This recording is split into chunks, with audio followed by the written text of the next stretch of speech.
can say it's important to be part of General Assembly because it's a place of learning, it's a place of growing, it's a place of hearing what's important to other school board directors from across the state. I didn't always participate in General Assembly. It's been back before when it was Legislative Assembly. I finally started showing up and I saw the value of civil discourse, of really discussing, debating, and deciding as a group, and not always agreeing with everyone, but learning why people believe what they believe and how they are representing the students in the way that they are. And it's just a great place of learning. Everyone from every corner of the state has that opportunity to take part in the General Assembly. And you're representing that area that you are presently located in. You're representing the students, the directors, the parents. And without that input, we are lacking. We miss some vital information. So now that we have it virtually, have that capability, everyone can be involved and should be involved. All of our committees are made up of at least one representative from each of the director area districts.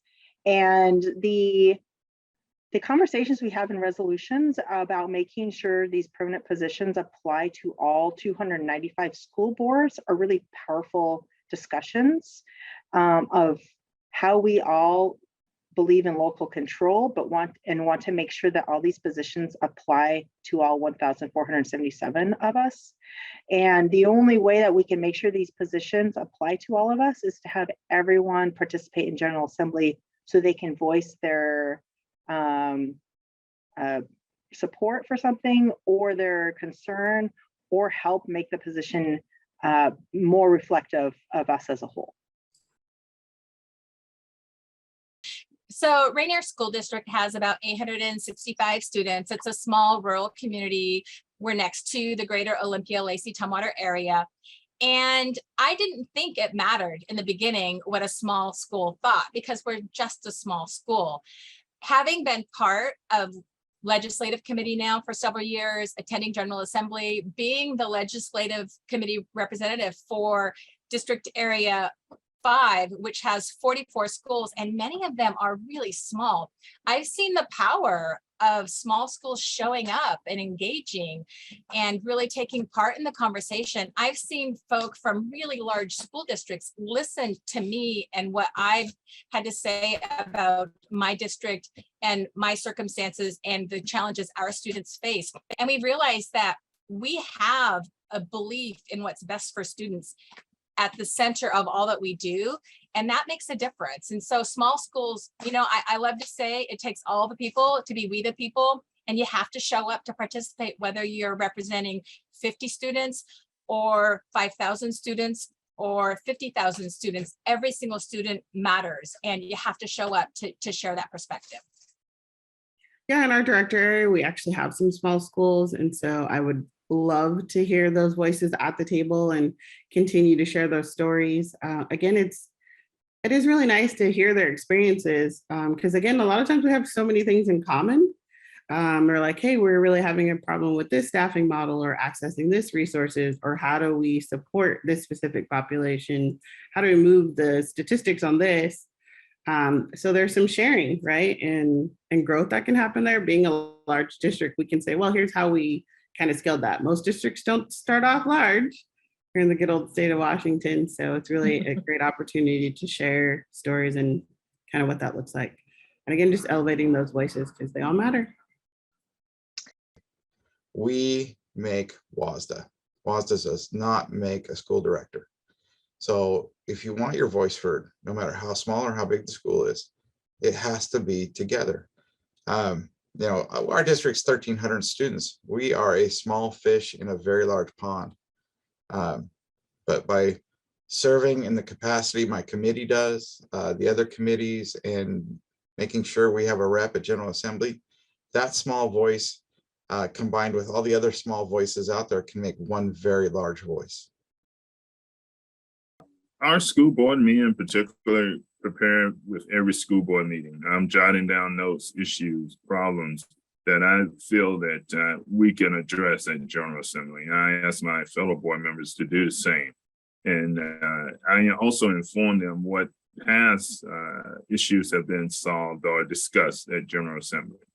So General Assembly is an ongoing resource throughout our board member meetings.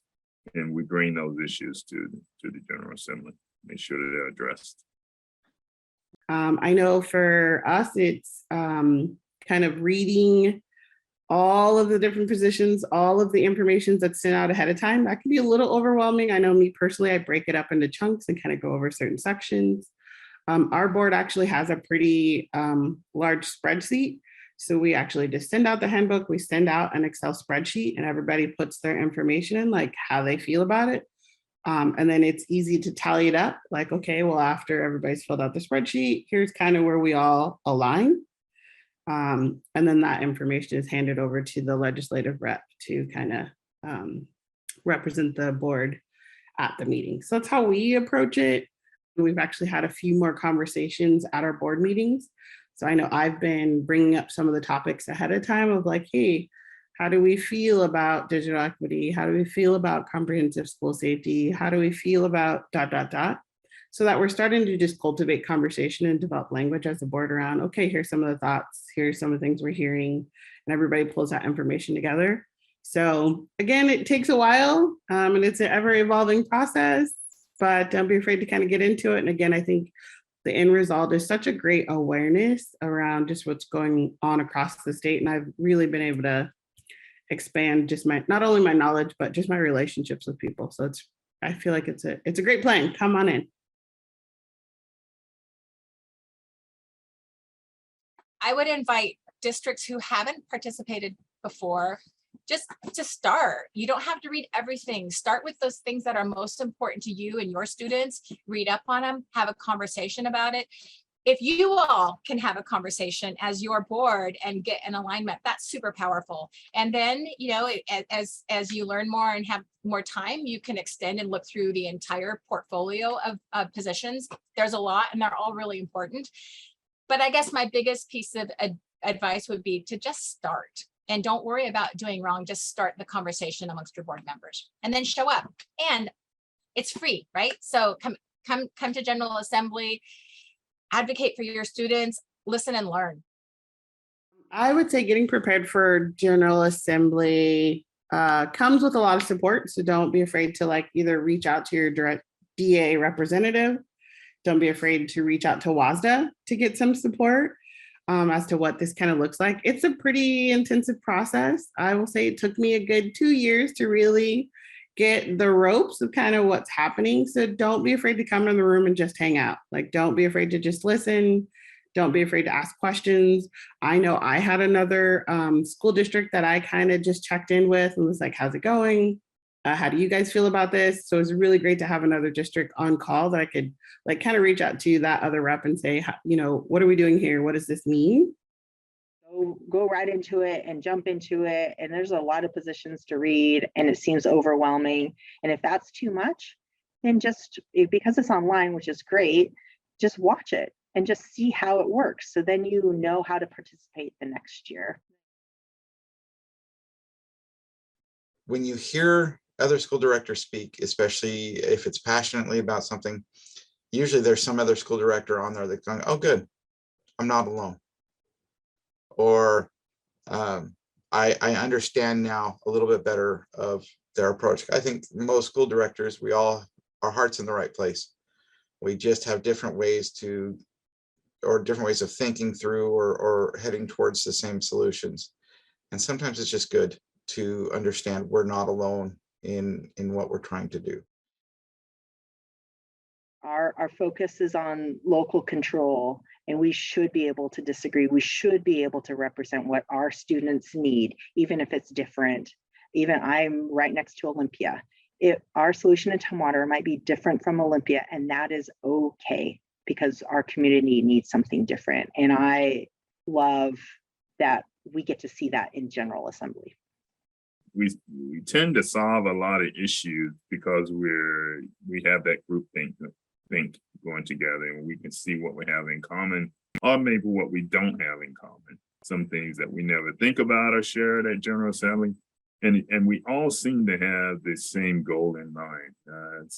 It's a process. So you have the challenges, you have, even, debates, healthy debates. But it seems like we come out of those healthy debates with, oh yeah, that's a real issue. We need to hold someone accountable for getting this fixed.